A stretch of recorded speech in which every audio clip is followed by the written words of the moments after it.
Bien, yo creo que vamos a comenzar para respetar a quienes están aquí puntualmente.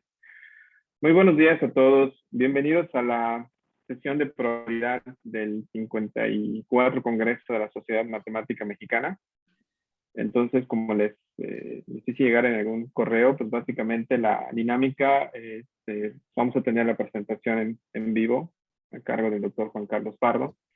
Posteriormente habrá una sesión de preguntas y tenemos alrededor de una hora, tal vez un poco más, dependiendo de cómo estén las preguntas y la discusión relativa a los otros videos o sobre la misma plática del doctor Juan Carlos Pardo para que puedan manifestar sus preguntas, sus inquietudes.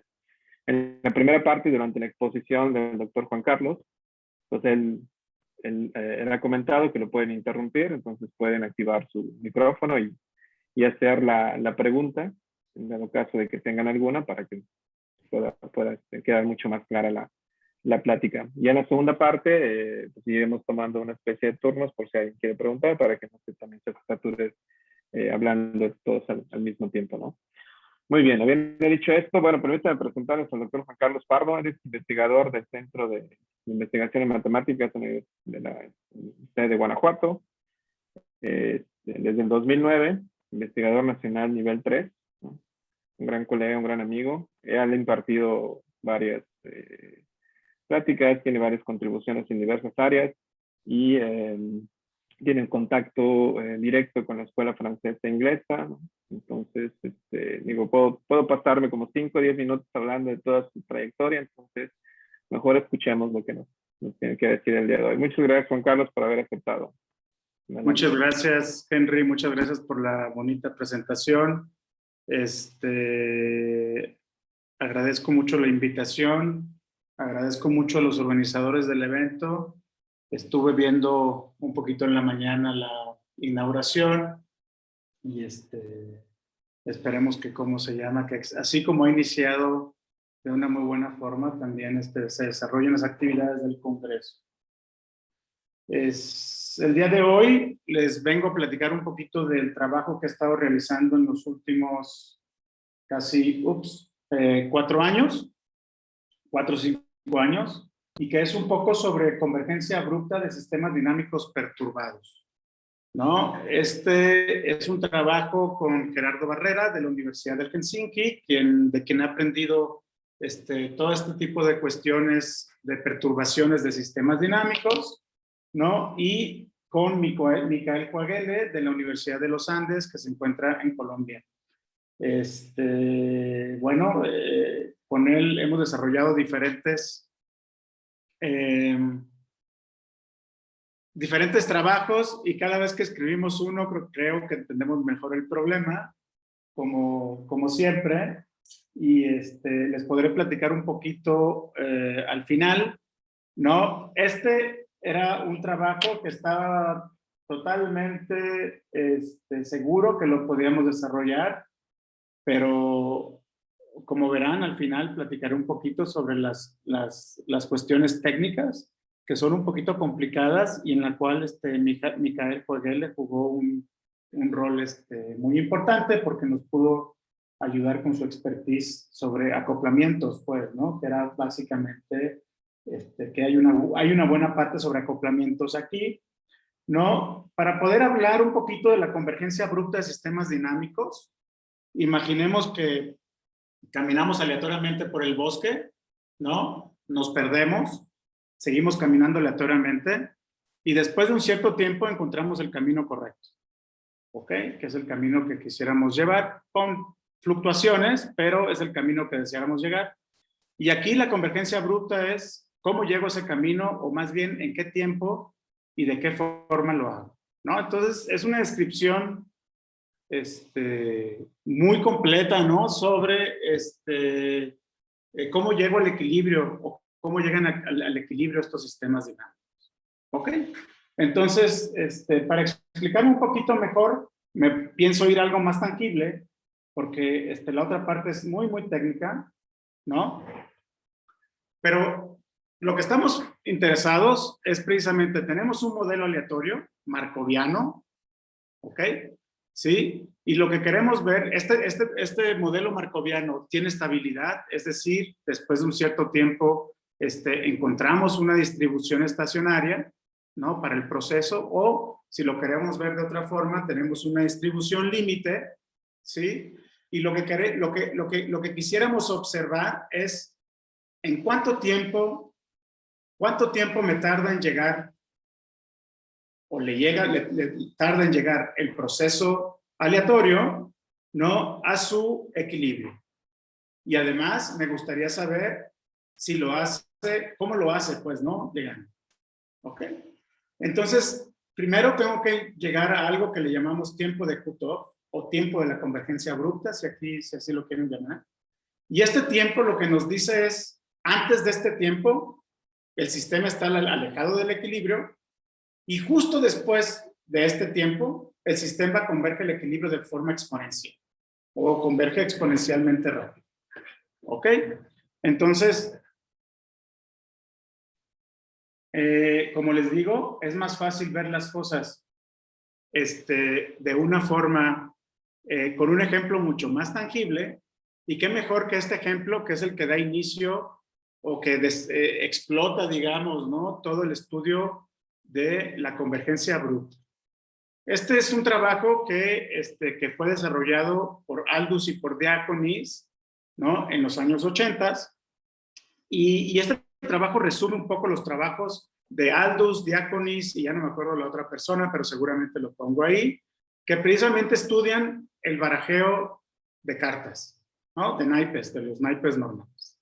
Y entonces ellos toman el riffle shuffle, que es el barajeo más, más popular, que es el que dividimos el mazo de las barajas en dos partes, ¿no? Y después dejamos caer una sobre la otra.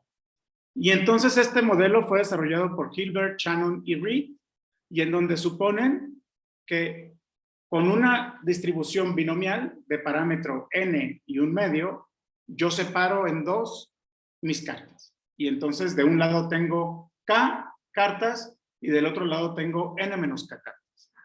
En la mano derecha podemos suponer que tenemos una parte del mazo y en la parte izquierda suponemos que tenemos la otra parte del mazo. Y entonces lo que hacemos es que dejamos caer la siguiente carta de la mano a la derecha o de la izquierda con una probabilidad proporcional al tamaño del montón. ¿Sí? Es decir, si de este lado tengo A y de este lado tengo B, entonces lo hago con probabilidad A dividido entre A más B o B dividido entre A más B. ¿Ok? La pregunta natural es, si yo tengo un mazo de cartas nuevecito, ¿no? Lo abro, ¿sí? Y lo primero que me pregunto es, ¿cuántas veces tengo que barajar? Bueno, hacer este riffle shuffle, ¿no? Con esta carta nueva, con este montón, con este mazo de cartas nuevo, ¿no? ¿Cuántas veces tengo que barajarlas precisamente para llegar a que la distribución de las cartas la puedo considerar aleatoria? ¿Ok? Créanlo o no, ¿no? Esta cosa se puede hacer de una forma no tan sencilla, ¿no? Porque resulta que precisamente el procedimiento que acabo de escribir es una permutación en el grupo simétrico, ¿no? O en el grupo de permutaciones de n, ¿sí? A sigma i le puedo dar la etiqueta de la carta en la posición i. Eso significa que cuando yo barajeo mis cartas, ¿no? El sigma i me dice dónde quedó, por ejemplo, después de haber hecho el primer procedimiento, dónde quedó, digamos, el as de copas, ¿no? Por un decir. Esto me define en realidad una caminata aleatoria en el grupo simétrico, ¿no? La cual defino de esta forma, donde estas GIs son variables aleatorias independientes e idénticamente distribuidas con una distribución común que la voy a denotar por mu, ¿sí? Que no es más que una medida de probabilidad de NC. ¿Sí? Como todos sabemos, las caminatas aleatorias satisfacen la propiedad de Markov, ¿no? Y además va a pasar que esta cadena es irreducible y además es aperiódica. Si nosotros vamos a nuestros cursos usuales de cadenas de Markov, lo que vamos a recordar es que si tenemos una cadena de Markov que es irreducible y aperiódica, pues entonces va a tener una distribución estacionaria que va a ser única y a la cual aquí voy a denotar por U. ¿Ok? Entonces, esto me está diciendo que si yo barajo las cartas, ¿no? Después de cierto tiempo, no sabemos cuánto, pero después de cierto tiempo, yo voy a llegar a una distribución, ¿no? La cual va a ser mi distribución límite y es mi distribución objetivo, porque esa distribución tiene que ser precisamente la distribución uniforme, ¿no? En este grupo SN, que me dice precisamente que de manera uniforme yo tengo distribuidas mis cartas, ¿no? De cierta forma. Ok. Entonces, la U en realidad va a ser invariante. ¿En qué sentido? Pues en el sentido de que si empezamos en U, al barajar el mazo, sigue teniendo la misma distribución. Y estas son propiedades importantes.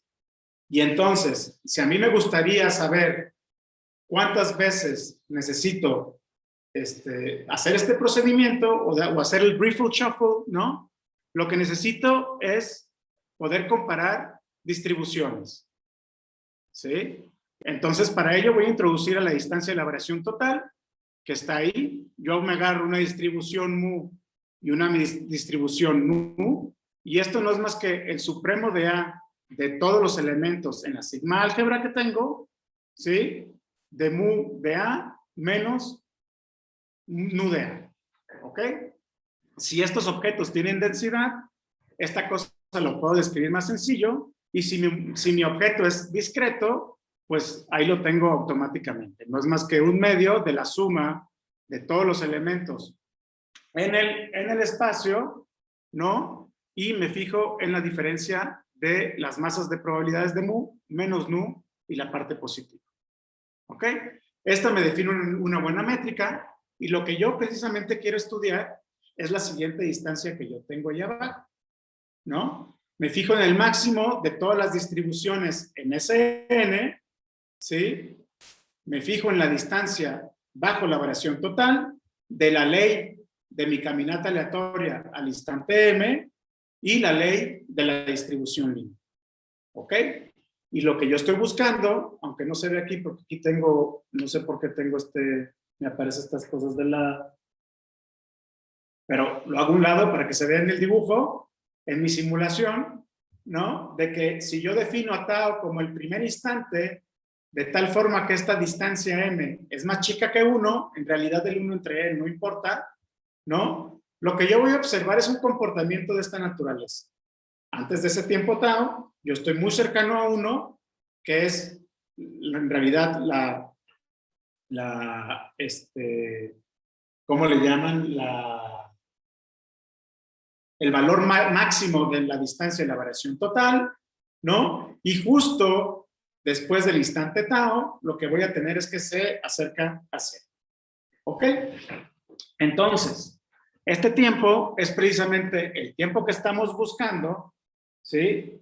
Y lo que Aldous, Bayer y Diaconis, ahí está, Bayer y Diaconis, ¿no? El resultado de Aldous es un poquito menos preciso que el resultado de Bayer y Diaconis, ¿no? Dice que si yo me tomo m como el logaritmo en base 2 de n a la 3 medios por c, entonces la distancia m que yo definí anteriormente lo puedo ver como 1 menos 2 veces de phi evaluado en menos un cuarto de la raíz de 3c, donde phi no es más que la distribución, la función de distribución de una variable aleatoria normal, más una o chiquita de n a la menos un cuarto. Si yo me tomo que n es igual a 52, ¿no? Entonces tengo la siguiente tablita.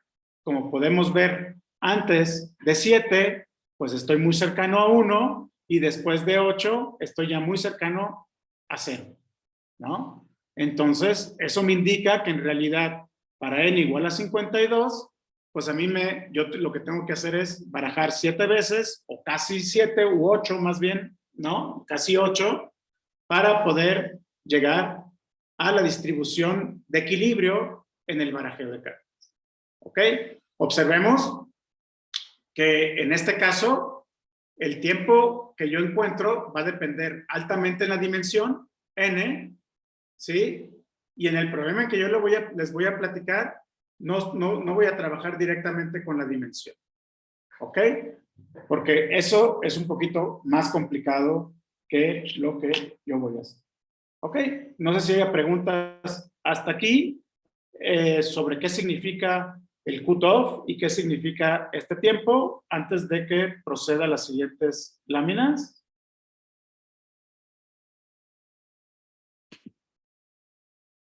¿No? Bueno, espero haber sido lo suficientemente explícito. Y de no ser el caso, continúo. Y entonces, lo que yo estoy interesado es en la siguiente dinámica de Langevin, ¿no? Tengo una B que está, que es de clase C2, que va de RD a RD, que no es más que un campo vectorial, ¿no? Que voy a suponer que B en 0 es idénticamente 0, y al cual le voy a pedir la siguiente propiedad, que es una propiedad que se le conoce como de coercitividad, que no es más que el producto interno de Bx menos By y x menos y es más grande que una cierta constante delta, ¿no? Multiplicado por x menos y al cuadrado. ¿Ok? Y en el objeto en el cual estoy interesado es precisamente el objeto que está descrito por la ecuación diferencial estocástica que estoy describiendo aquí. ¿Ok? Voy a ponerle un poquito más de y otro color para que se vea. ¿Ok? Entonces, tengo la ecuación diferencial de xt que depende de un parámetro epsilon, el cual es positivo, creo que no lo pongo ahí, ¿no? Lo agrego para que no se nos olvide. Epsilon es estrictamente positivo, ¿no? Y tengo la dinámica dada por el campo vectorial, que es B, ¿no?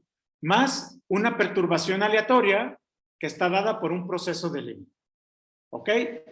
Estos procesos de Levy se parecen mucho al movimiento browniano. El movimiento browniano en realidad es un proceso de Levy y son procesos que tienen trayectorias que son continuas por la derecha y con límites por la izquierda, con incrementos independientes y además son estacionarios y se pueden considerar como los análogos continuos de las cadenas de Markov. ¿Ok? Bajo esta condición de coercitividad que está aquí arribita, ¿no? De B, el sistema o la ecuación diferencial que está ahí tiene solución fuerte y además es de Markov. Y no recuerdo, pero posiblemente también es de Markov fuerte, lo cual es, no de Markov fuerte, perdón, que es Feller y Ström-Feller más bien, ¿no? Porque de Markov fuerte es de Markov fuerte. ¿Ok? Y además tenemos también que va a ser homogéneo en el tiempo, ¿no? Observemos, y algo importante, que si yo me tomo epsilon igual a 0, entonces xt de 0 lo que me describe no es más que el flujo dado por esta ecuación diferencial, que es solución, ¿verdad? Esta ecuación diferencial. ¿Ok? Entonces, en lo que resta, y para simplificar un poco mi exposición, a L lo voy a considerar ya sea un movimiento browniano y comento que en este caso tenemos trayectorias continuas y este caso fue desarrollado por Gerardo Barrera y Milton Jara, ¿no? Sí, Barrera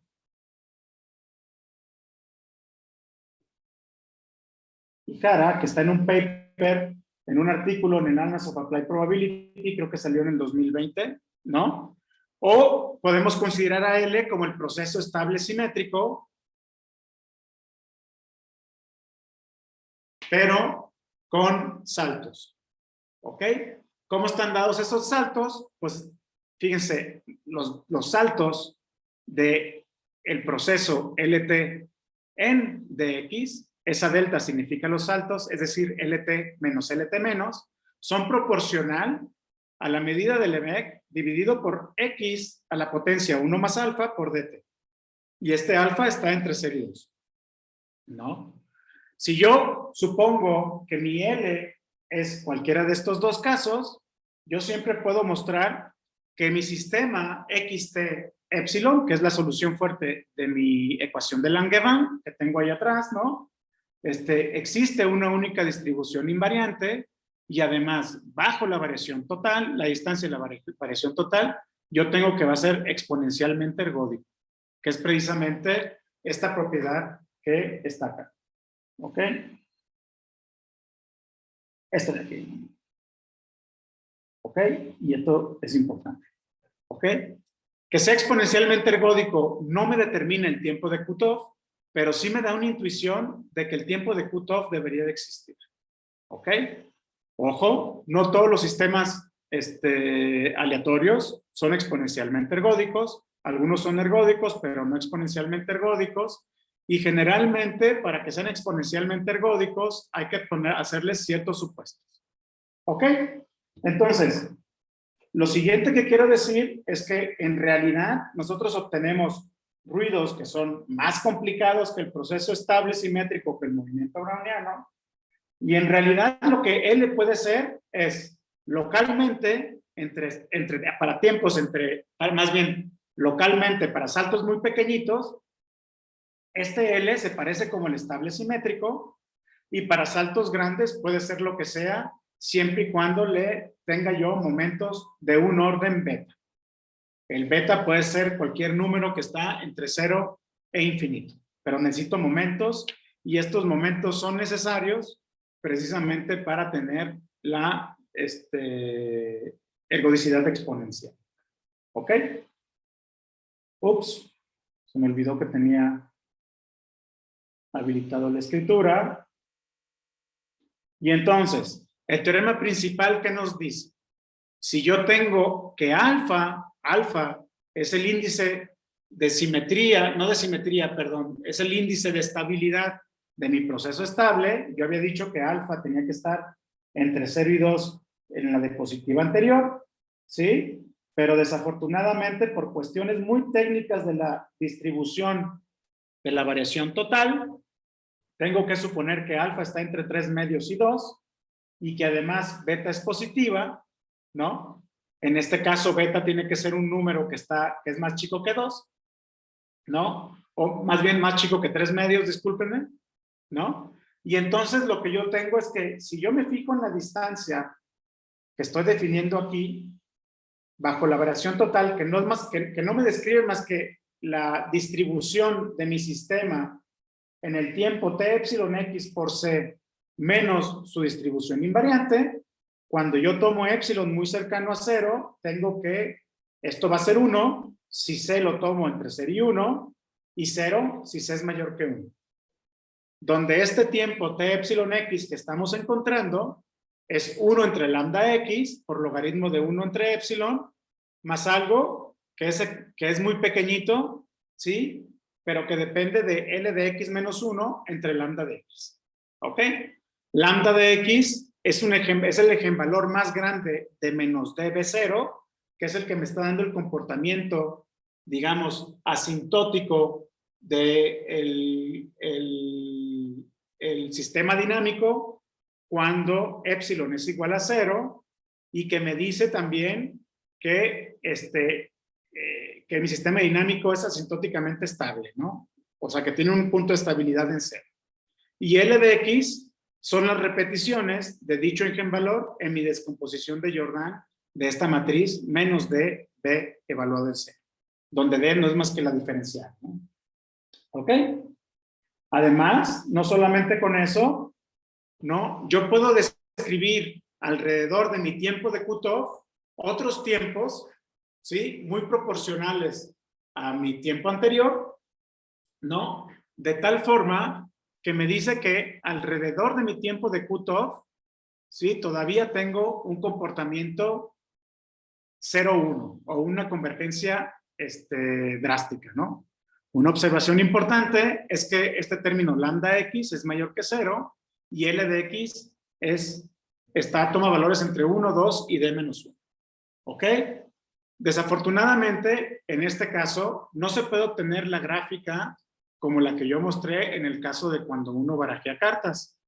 Pero si uno supone que B no es un campo vectorial, o más bien, que en vez de yo considerar a B como el campo vectorial, sino más bien yo considero el caso en que, perdonen, el caso en que B no es más que el gradiente de un potencial, ¿sí? Entonces las cosas se simplifican suficiente.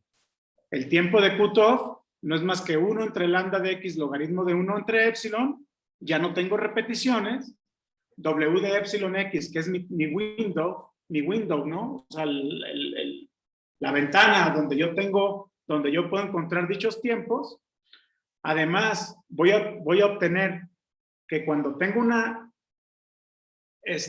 shift en el tiempo, ¿no? De mi sistema dinámico sin perturbar, yo tengo ese comportamiento límite que tengo aquí, que estoy describiendo aquí, ¿sí? De aquí. Entonces, sí puedo encontrar dicha función. Y la función va a estar descrita, ¿no? Por este g de x rho, que no es más que el límite cuando epsilon se va a 0, de x de mi sistema evaluado en el tiempo t epsilon x más rho por el window menos la distribución invariante, ¿sí? Y resulta que cuando yo calculo ese límite lo puedo dar de forma semi explícita, digamos, que en realidad es explícito, pero está descrito por la diferencia de la misma, de una misma distribución, pero una tiene un shift, ¿no? Que está dado por E menos rho, por E menos lambda x, de tau x, de v de x. ¿Ok? Z infinito es bien importante porque no es más que la distribución límite de un sistema que yo conozco bastante bien, que no es más que el sistema lineal, que está aquí, que no es más que el proceso de Austen-Uhlenbeck generalizado, dado por la ecuación diferencial, donde a esta ecuación diferencial está linearizada con menos la diferencial de B en 0, ¿sí? Más ruido aleatorio dado por el proceso de Lie. Entonces, como pueden ver, esta parte nos da mucha idea de la prueba, porque gracias a que yo le estoy pidiendo que al campo vectorial, o más bien, sí, al campo vectorial, discúlpenme, tenga esta propiedad de coercitividad, pues automáticamente yo lo puedo linearizar, ¿no? Es demasiado suave y entonces lo puedo linearizar y entonces lo que tengo que hacer es encontrar la expansión del primer orden del tipo Friedling-Wenzel. Como esta linearización que obtengo, no obtengo el proceso de Austen-Uhlenbeck que tengo ahí, pero tengo una versión inhomogénea del mismo que está ahí, que en realidad depende mucho más fuertemente de las dinámicas de XZ. ¿Ok? Después, una vez que tengo esto, tengo que comparar el proceso de Austen-Uhlenbeck no homogéneo con el proceso de Austen-Uhlenbeck homogéneo, el Z que yo había dado. Pero además, necesito tener un short time coupling, que eso significa un acoplamiento, pero muy cortito, de tiempo muy cortito, entre mi objeto original, x epsilon, ¿sí? Que empieza en un punto aleatorio, con el proceso de Austen-Uhlenbeck no homogéneo. Una vez que puedo controlar esto, y aquí es donde me aparece esta condición en que alfa tiene que ser más grande que 3 medios, lo que tengo que hacer después es tengo que encontrar un acoplamiento del proceso de Austen-Uhlenbeck no homogéneo, pero empezando en pulsos distintos. Es decir, si yo lanzo dos Austen-Uhlenbeck no homogéneos, empezando en puntos distintos, lo que yo quiero encontrar es precisamente cuando, después de cierto tiempo, se van a parecer mucho y automáticamente sus trayectorias van a ser iguales. ¿Ok? Una vez que tengo todas estas cuestiones bien controladas, lo que resta hacer es encontrar la aproximación entre la distribución invariante de x epsilon y la del proceso de Osten-Uhlenbeck no homogéneo, que me permite, por ejemplo, obtener esta igualdad que yo tengo. ¿Sí? Para aquellos que conocen mucho de procesos de Levy, esta distribución es una distribución muy bonita porque es infinitamente divisible y además resulta que va a ser autodescomponible en una cierta forma. Entonces, a pesar de que es muy difícil de simular esta función gx-rho, ¿no? Pues la distribución set infinito debería de ser muy agradable de trabajar con ella, pero seguramente se necesitan técnicas muy novedosas para poder encontrar buenas simulaciones de esta distancia gx-rho. ¿Ok? Y bueno, pues entonces no me queda, una vez que hemos hablado un poquito sobre todas estas cuestiones, pues no me queda más que agradecer su tiempo y esperar responder a sus preguntas. Muchas gracias. Muchas gracias, Juan Carlos. ¿Alguien tiene alguna pregunta o comentario?